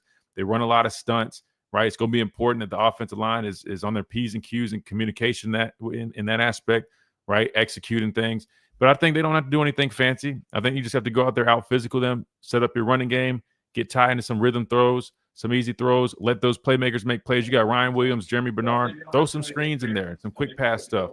Give them the football and just let them run with it. They have yard after catch ability. You don't need to do anything crazy. And when the shots are there, because they've shown that. That's one thing I did see with this defense. There will be availability to take some shots because they are aggressive at times. When those come up, take advantage of it, and I think we'll be just fine. I just personally think, from my football mindset, you have to be respectful of those things that I started with, because if you don't handle those things, I think that's when you could get in trouble. I think if I could just say, what are some recipes for disaster? Undisciplined football, going on the road, a bunch of penalties, right? Wet conditions can lead to turnovers. We know turnovers, man. The turnover battle is huge, right? Undisciplined football in terms of not, playing to your assignment, going against the offense that's looking to get you out of position and to mess you up intentionally, right? All those things could lead to some bad football plays and really could set you behind the 8 ball. And like Coach DeBoer had mentioned, you got to start quick. One of our biggest problems about playing on the road last year was we didn't get out to good starts and we were playing from behind. We don't need this team trying to play from behind, at least not right now. They need some more time to really gel and kind of figure themselves out before you really get into that. And that's going to come especially in October when you got all those games go on that stretch. So those are some things I'm just looking at in this football game. That being said, I fully am confident. I think we take care of business. I just think some people that go, oh, well, Florida State sucked last year, man. We'll go down there. I would pump the brakes on that approach. I'm not saying you think that, but I've heard some people take that approach. No, I don't. I gave my reasons. I'm not gonna go back to those through those. But listen, I'm just saying, Mike Norvell. I'm not buying his Kool-Aid. And so, but let me ask you this: what about the players? Because I did hear him say this. I think they did change their approach to the players that they brought in. Last year, we know what they did. They took a bunch of salvage yard guys from Alabama, right? A bunch of backups from Alabama, paid them a whole bunch of money, just banking on, they just needed a place to flourish and to really, demonstrate what they could do. They just were, behind a bunch of depth at Alabama. This year, if you look at the guys they brought in guys that they feel a lot more confident can just really step in and go ahead and play. You look at Squirrel White, right? You look at I'm forgetting the tall receiver from USC. His name's slipping my mind, but they're going and getting more proven guys from the portal. The offensive linemen they brought, all of them are redshirt senior type guys. You know what I mean? Like the defensive end they brought in from Nebraska, 5.5 sacks I think last year, second on the team. They're bringing guys that they know aren't just like hopeful players. To me, I think and those are a bunch of guys that you don't even remember their name. That tells me everything. No. That wide receiver from Southern Cal is a good player, man. And he's a 6'6", like 220, 230. Okay. Because he was that good, he probably would have still been at Southern Cal. I'm just saying, let's just keep it real. But if he was still doing that, they would have pulled out the checkbook and gave him some money to stay in on the West Coast. That didn't happen. They take a ride, do what you need to do. I'm just saying, I'm sure they're nice players. They're plug and play type dudes that can play. But I'm just saying, man, all this transfer portal stuff. Florida State was the dirtiest team in my opinion because they went and poached players from everywhere. They was, in my opinion, they were poaching guys. Several of them from South Carolina. Some of South Carolina's better players. They came down here and poached. Poached at Alabama. Poached Southern Cal. Poached Oregon. They've been doing this. And it worked the 1 year where they almost got away with it, but then the quarterback gets hurt and they couldn't finish the year. So I think that's hard to try to duplicate.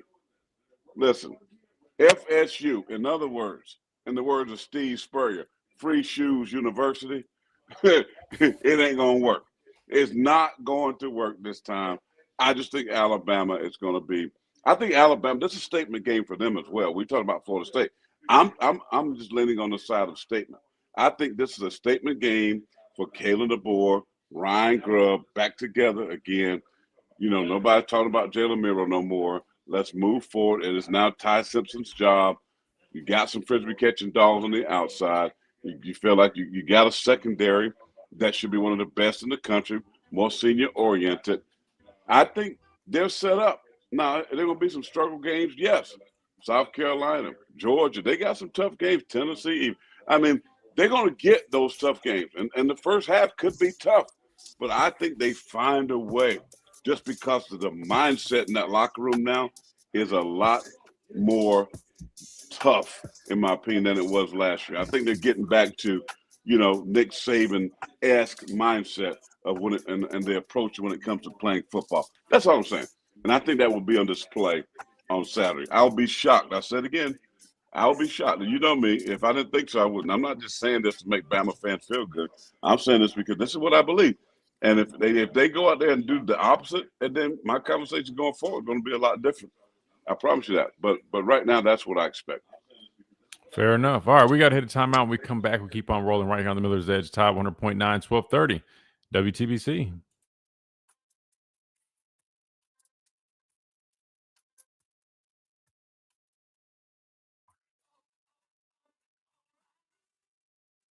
Engine, ABS, or maintenance light on? Take the guesswork out of your warning lights with O'Reilly Veriscan. The service is free and provides a report with solutions verified by ASE certified master technicians. And if you need help, we could recommend a shop for you. Ask for O'Reilly Veriscan today.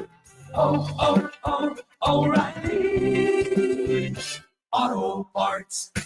Craving the best Southern comfort food around? Catfish Heaven is calling your name. From crispy golden catfish fillets to their finger-licking wings served hot sauced and seasoned to perfection. They've got the flavors you love. Don't forget the hush puppies, creamy coleslaw, and all the fixins that make every bite feel like home. Whether it's a family dinner, game day feast, or quick lunch stop, you'll leave satisfied and smiling. Call 205-752-7222 or visit them online at catfishheaventuscaloosa.com to check out their menu and order ahead. Catfish Heaven, where every bite feels just right. Get your football weekend started early with Fridays at the Free. I'm Gary Harris, and I'll broadcast my show live from Innisfree Irish Pub every Alabama game weekend from 9 to 11 a.m. on Friday mornings.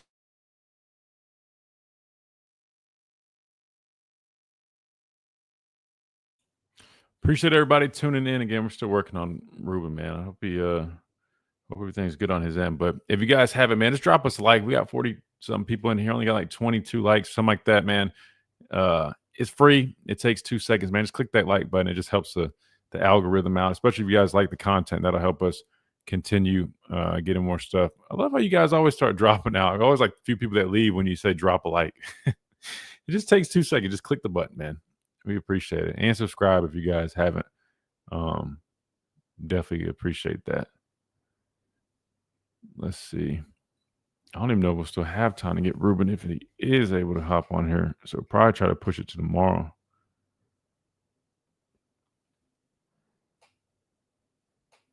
Unless he got mixed up on the time zone, which very well could have happened.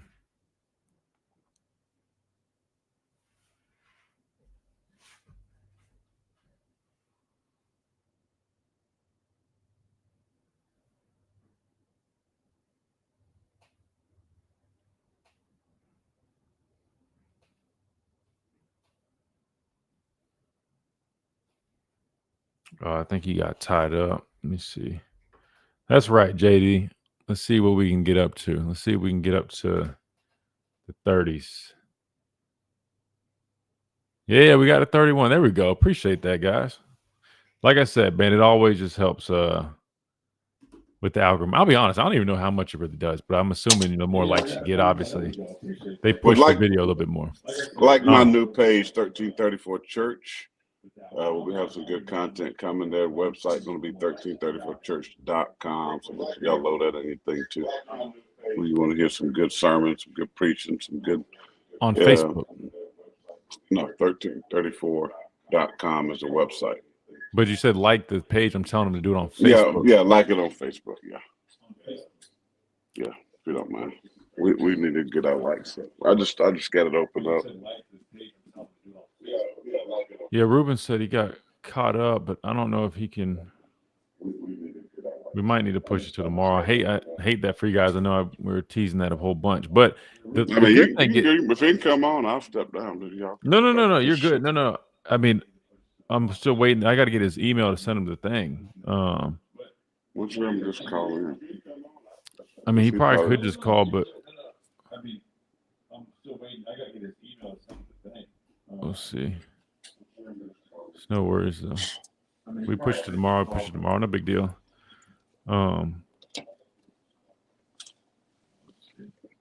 Appreciate that, JD. Nah, but funny enough, man, this has been the best episode in a long time. 100%, man. Filled with a whole bunch of good entertainment and information, man. I ain't been entertained when I'm talking about the UFC because I mean It is, brother. There ain't nothing but entertainment there, dog. when you look at this back, you know, that guy you got, he ain't got this kind of back. Just look at the latch when I turn around. Brother, you wearing a Vineyard Vine shirt, man. That's like the least intimidating brand you could have put on your body. Come on, man. Come on, guy. You're not getting an octagon. Cut it out. And by the way, Deuce Robinson, you were like, well, he would have still been.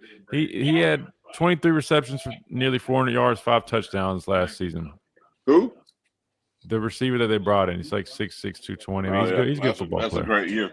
I bet he had them against some fluky teams. Go look at the team he caught those passes against.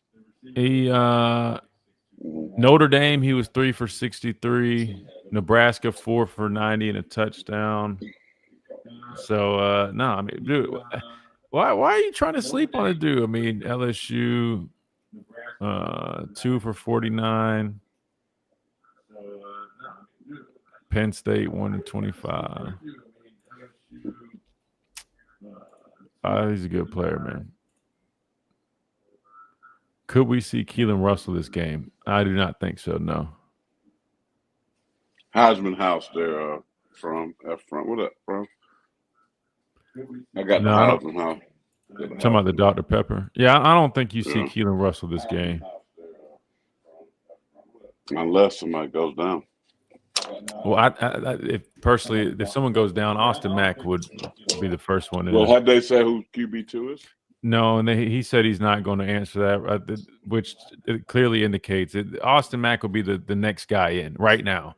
That order could change throughout the year, which I expect. I mean, Keelan to obviously keep progressing, but he's just, look, man, number one, he's still young. He's still learning everything, right? It's a whole new system. College is brand new. And, yeah, I mean, I think that's expected. But when he does get his chance, though.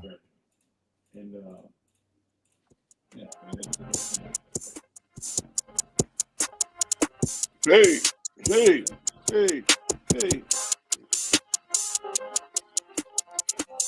And welcome back into this Thursday edition of Miller's Edge, Tide 100.9, 1230, WTBC, presented by the Good Feet Store, America's Arch Sport Expert. So I did hear back from Ruben. He got tied up again. I know he has a newborn and he's kind of got a lot. So I do apologize because I know a lot of people are looking forward to that. But what we'll probably do is we'll probably just push it to tomorrow if he's freed up tomorrow.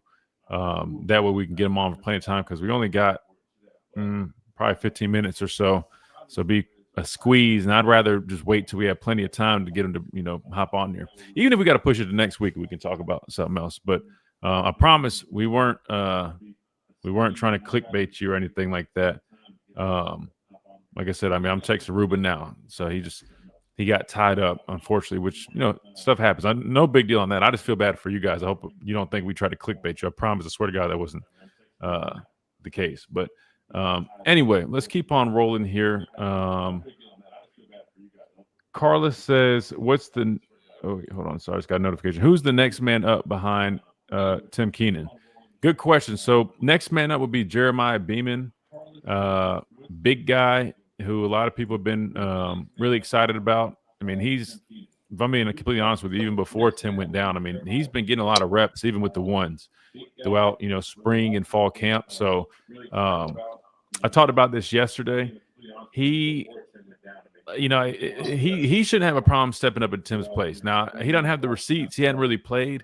But in terms of what he's been doing, behind the scenes, in spring and fall camp, they've been pleased with his play, 100%. However, my biggest issue, I think, from the whole Tim situation is across the defensive line. I know people were talking about us having good depth. we do. But unfortunately, the one spot on the defense line where we don't have much depth is the nose tackle spot. If you look at it, you got Jeremiah Beaman behind him, and then after that, really, I mean, who else do you throw out there? I mean, you've got Edric Hill, who a little more undersized to trying to play nose, in my opinion. Probably could do it. Obviously, James Smith being back and healthy, because remember, he was beat up this fall camp. That's a great sign, even though he's at the tackle spot. But still, I mean, at least now you're not down your two interior defensive linemen. But I mean, I think Edric Hill, Jeremiah Beaman, you'll see those guys in there. Could maybe see one of the younger guys like Faga.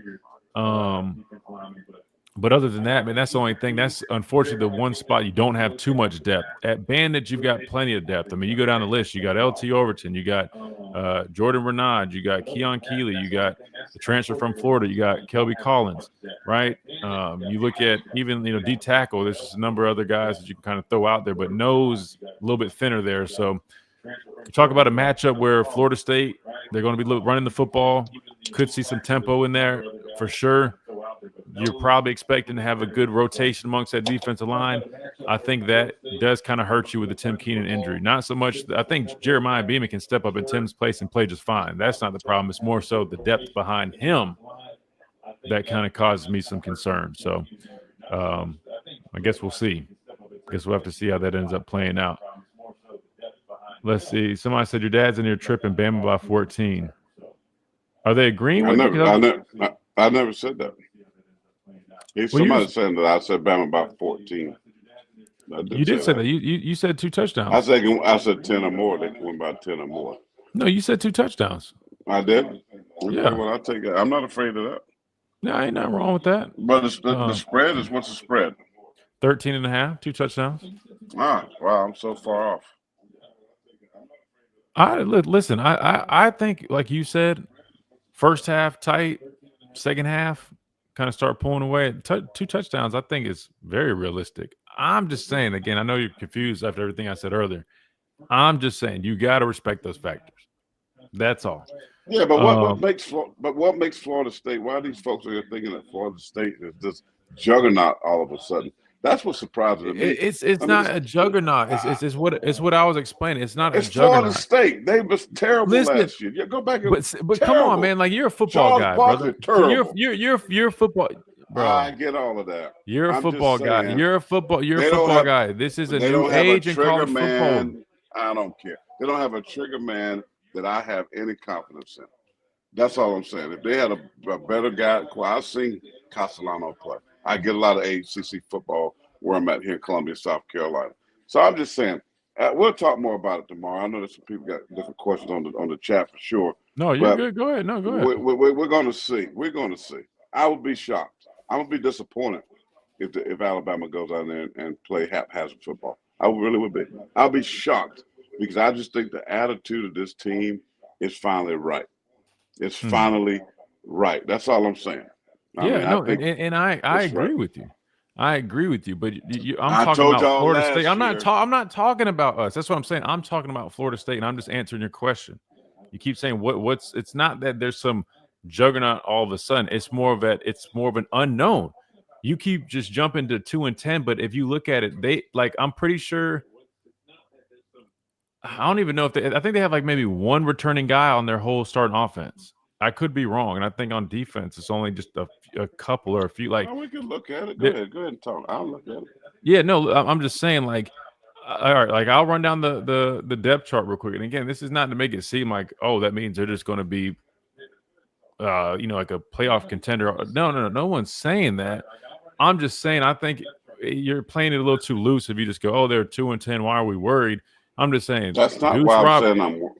No. I know. I'm just telling you. I know. But hear me out. So Deuce Robinson, I'm looking at this roster right here. Deuce Robinson transferred in from Southern Cal. Again, 6'6", 220. I mean, I think he was highly recruited coming out of high school. I mean, that's a good football player. Javen Boggs, he's a freshman, but Mike Norvell has raved about him, and they are really excited about what he can do. Right? He's another young guy that they expect to make some plays for them this football season. Squirrel White is a senior that we are very familiar with. We played against him when he was at Tennessee. He's got some juice to him. He's quick, can run routes, more of a slot guy. But he definitely has played college football, a good football player. They added him. So their whole receiver room is totally new. We don't know much about, I guess you know about Squirrel. Other than that, those are all different guys from last year. In terms of the offensive line, I'm pretty sure all but maybe one of these guys are new. I'm just trying to just go because I know we got limited time, but all new guys there, right? The quarterback is new. I'm not saying he's some great quarterback, but he does possess a skill set that, in my opinion, can lead to some explosive plays, right? I mean, even if he's trash 60% of the time, I mean, he's got a skill set where if you don't contain him the right way, he could take off and pick up 30 yards and keep the chains going. I'm just saying, like, there's something to consider. And then he's also paired up with an offensive coordinator who really benefits from having a guy like that. We've seen that year in and year out. Who also is new. The offensive coordinator, Gus Malzahn, he wasn't there last year. And look, he's been around the block. I mean, he's been in this game for a long time. And we know him personally. We know what he's capable of. So that's also new. Not too sure about the tight ends off the top of my head, but then running back, Roydell Williams. You know Roydell. You liked Roydell a lot when he was here a couple years ago. He was injured last year. Yeah, he didn't play much last year because he was hurt. Then I also think this other guy, Gavin Sawchuk, I'm pretty sure he transferred in as well. So that's what I'm saying. It's a whole new team. So if you just go like, oh, they only won 2 games last year, it really doesn't matter because that's a whole new offense with a whole new offensive coordinator. Hell, they could be worse than last year. But 9 times out of 10, I probably would guess they're probably going to be better, right? Because of all that newness. Going on the defense, I'm not as familiar with all these guys. I'm not going to lie to you. I do know James Williams is the edge transfer from Nebraska. Trying to think of who else on the list is new. I think this other edge guy might be new as well. I know they brought in a couple other guys in the secondary and maybe. I don't care who they bought it. You talking about a patchwork football team. This is a Rubik's Cube football team. They got all people from everywhere, all kind of colors, all of jerseys. Hey, you want to come and play here? Oh, come on. You want to come and play? This is a patchwork football team. And you're talking about game 1, these guys haven't been together that long. So when you talk about camaraderie, when you're talking about, having that type of synergy, they're going to have a difficult time because you got all these players from all these different parts trying to figure out how to play together. Well, Alabama have guys that have played together. And this big offensive line that's going to be much better. That I feel like this offensive line is going to be dominant. They're going to allow them to play 4-minute style offense, running the football downhill, first down, move the chains. That's who they're going to be, being physically dominating. And that presence is going to be felt at 3:30 on Saturday. I'm just saying, Florida State is trying to fill positions from everywhere. That's a problem. That tells me you haven't done a good job in recruiting, right? You've been out here just playing – Deion Sanders does. Yeah, you can have a level of success. Most of Deion Sanders' locker room at Colorado is transfer guys. That's hard to win at a high level at a consistent pace is all I'm saying. And the fact that game number 1, the weather could be a problem. You're playing a team that's got a lot of guys back, that's played with each other. I'm just saying, to me, it's going to be the difficulty is going to come on the Florida State side of things, not Alabama, because I understand when you got a bunch of different guys from different places, different systems, and you're trying to get them to get in rhythm, to get in concert, to get in synergy together, and whether it be offense or defense, I think it's hard after week 1. Can they develop that 3-4 weeks down the road? Potentially, yes. But game number 1 against a team that's been together, right? I think it's just going to be difficult, and I think they're going to have a hard time beating a very good Alabama team. Alabama wasn't great last year. They won 9 games, but they were good. They were good and could have won 11 games and they've done some things differently. I'm just saying they have learned from last year. What makes you better? When you learn from your mistakes, when you learn from the things that did not work for you in year number 1 if you're Kalen DeBoer. They learn from those things. And history states that he flourishes in year number 2. That's what I'm banking on. And if it's not the case, then next week, of course, my tone's going to change. We're going to have a different conversation, and I will be extremely disappointed. And then I will be saying stuff like, I really don't understand or know how long he's going to be here. No, but see, that's what I'm. Come on, but after week one, man. After week one, that's what. Come on, man. That's what I'm saying. You've been working on your church, new church. You got so much time invested over there. I don't think you really have. No, man. Listen, man, I just tripping. Listen, man. Here's the thing.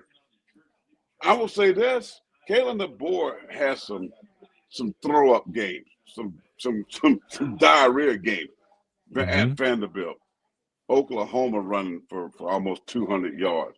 Michigan. The bowl game. Those were games that they want to forget.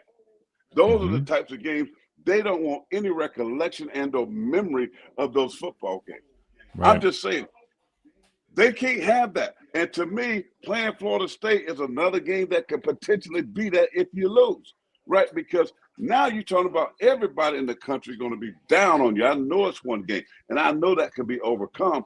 But from a national perspective, if they go down to Tallahassee and pee down their legs, then everybody in the country going to start saying, Kalen DeBoer's not the guy. Kalen DeBoer's not the guy.